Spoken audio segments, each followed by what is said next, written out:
43장 18절에서 21절의 말씀을 저와 여러분이 한 절씩 교독하시겠습니다. 너희는 이전 일을 기억하지 말며 옛날 일을 생각하지 말라.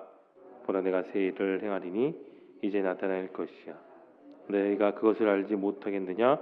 반드시 내가 광야의 길을 사막의 강을 내리니 장차 들짐승 곧 승냥이와 타조도 나를 존경할 것은 내가 광야의 물을 사망의 강들을 내어 내 백성 내가 택한 자에게 마시게 할 것임이라.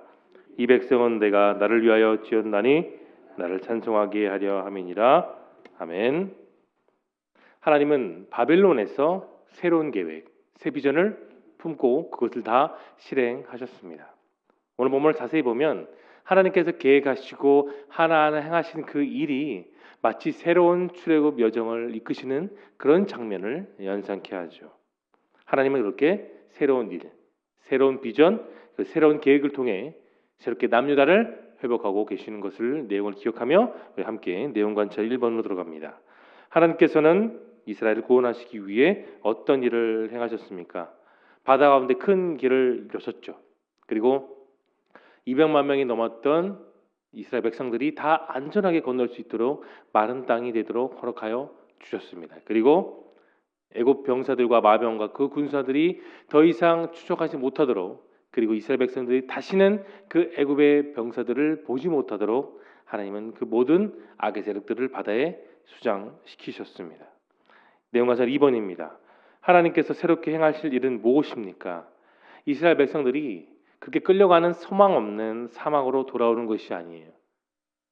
아무런 비전이 없는 곳으로 돌아오는 것이 아니라 광야와 사막처럼 아무런 희망이 없는 그들의 삶 속에 전혀 비전이 없는 것이 아니라 하나님께서 그들에게 그 광야 속에 살아가는 마르지 않는 샘물이 되어 주셨습니다.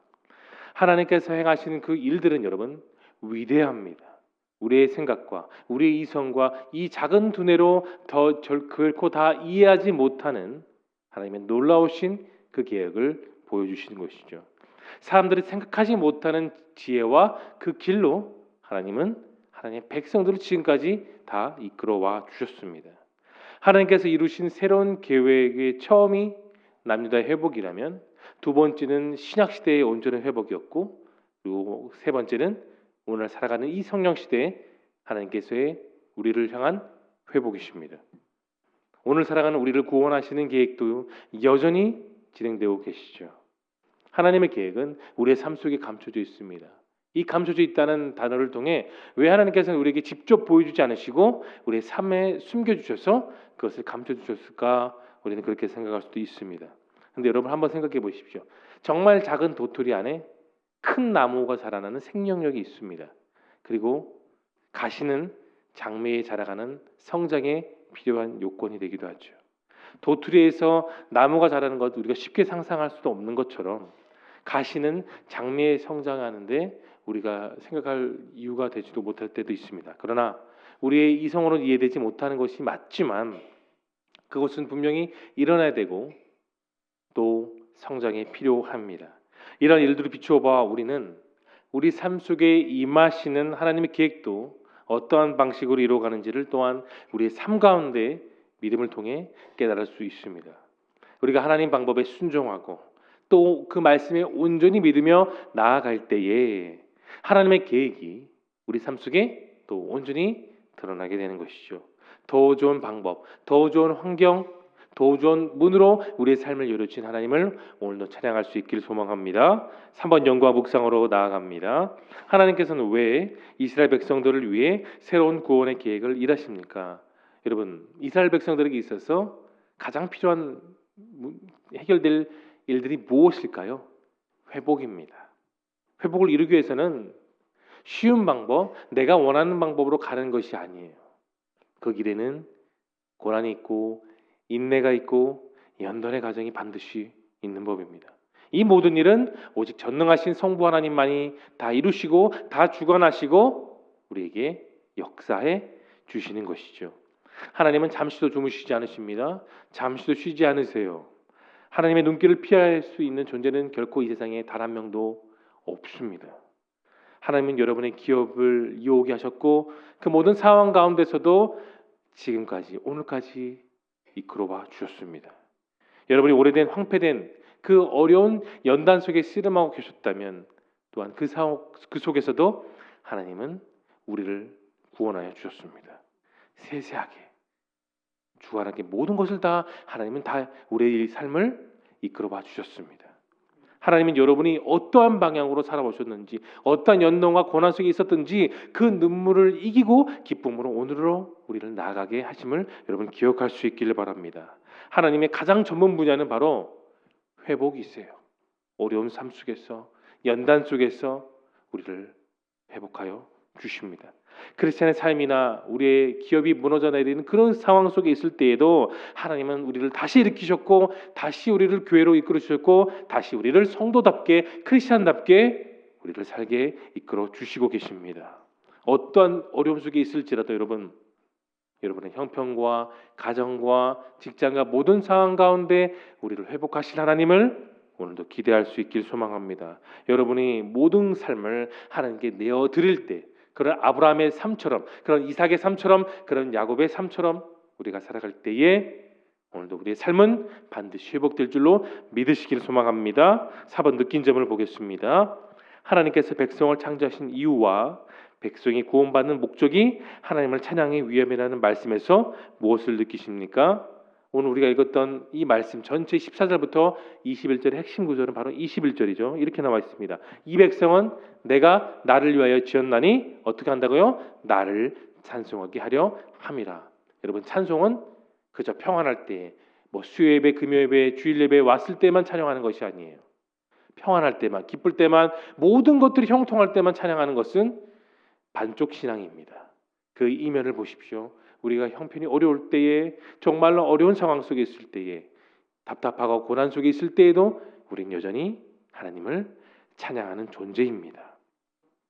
오늘도 우리 그리스도인이 찬송할 수 없는 어려움 속에 있을지라도 하나님께 찬송하면 병든 상황이 회복되고 매인자가 풀어지는 역사가 나타나게 되고 또한 모든 일을 승리하게 하신 하나님을 오늘도 우리는 영접하게 되는 것입니다. 우리는 그렇게 하나님을 위하여 지어졌어요. 보혈의 피로 고귀한 그 화목제물 대신 예수님이 열어주신 그 길로 우리는 나아가게 되었던 것입니다. 하나님과 우리 사이에 막혔던 그 담이 부러지고 하나님과 우리 사이에 비어져 있던 그 공간을 주님께서 스스로가 희생제물로 그 피로 그 길을 열어주셔서 우리는 하나님을 만날 수 있게 되었습니다. 주님이 십자가의 사랑으로 이루신 생명의 다리를 우리는 이미 안전하게 다 건넜던 것이죠. 우리가 하나님의 자녀이기 때문에 예수 그리스도의 사랑 안에 우리는 영혼의 찬양을 하나님께 드려야 됩니다. 그런 찬양, 그런 삶이 우리 모두의 온전한 삶이 될 수 있기를 소망합니다. 5번 적용을 보겠습니다. 하나님께서 내 삶의 광야의 길을 내고 사망의 강을 낸 것 같은 기적을 행하신 적은 언제입니까? 바이올라 왈덴이라는 사람은 이렇게 말한 적이 있습니다. 만약에 홍해가 당신의 삶을 가로막고 있다면 왼쪽은 산이요 오른쪽은 광야가 있으면 뒤쪽에는 여러분을 추적하는 그런 군인들이 쫓아온다면 가장 먼저 하나님을 찬양하기 시작하십시오. 왜냐하면 그 상황은 하나님의 기적이 가장 잘 일어나는 안성맞춤이기 때문이라는 그런 체급계 구조를 본 적이 있습니다. 여러분, 우리가 하나님만을 바라보고 기도하면 하나님은 일하십니다. 승패는 하나님의 손에 달려 있어요. 하나님의 인도하심에 우리 인생이 달려 있습니다. 하나님이 일하시로도 하나님이 적극적으로 개입하시고 싸울 수 있도록 여러분 기도하십시오. 더욱더 매달리고 무릎 꿇고 엎드려 겸손히 기도하시길 소망합니다. 하나님이 일하실 때에 여러분의 삶의 완전한 승리는 나타나게 됩니다. 그리고 이미 승리했음을 선언하십시오. 이미 정복했음을 선언하십시오. 여러분 앞에 모든 험난한 문제들이 다 이미 무너졌음을 여러분 선언할 수 있길 소망합니다. 그렇게 예비하신 축복의 땅으로 나아갔음을 여러분 오늘도 믿음으로 선언할 수 있길 소망합니다. 물론 우리의 삶에 있어서 쓰러진 패배와 아픔은 다 누구나 다 있습니다. 목회자도 있고요, 평신도도 있고 모든 직분자들 예외할 것 없이 다 그런 연단과 아픔은 다 겪습니다. 억울할 때도 있고요, 신앙생활에 있어서 전전긍긍하며 답답할 때도 있습니다. 하지만 내가 느끼는 것은 바로 그 삶 속에도 여전히 하나님은 나에게 희망을 주신다에 있습니다. 하나님 우리를 돌보십니다. 그 기적은 내가 그분과 함께 있다고 외치는 그 기도 속에 반드시 나타나게 됩니다. 여러분, 사도들이 갈릴리 그 바다 한가운데 폭풍 속에 있을 때, 바닷물이 넘실거려 배가 가라앉고 있을 때 하나님은 자신의 아들을 통해 예수님께서 물 위로 건너게 하셨습니다. 어떻게 그런 일이 있을 수 있을까요? 그리고 예수님께서는 단 한마디만 하셨습니다. 바다여 잠잠하라. 그 권능의 말 한마디에 바다는 완전히 잠잠해졌습니다. 이 기적은 예수님이 얼마나 우리 삶에 중요한지를 온전히 입증해주고 계십니다.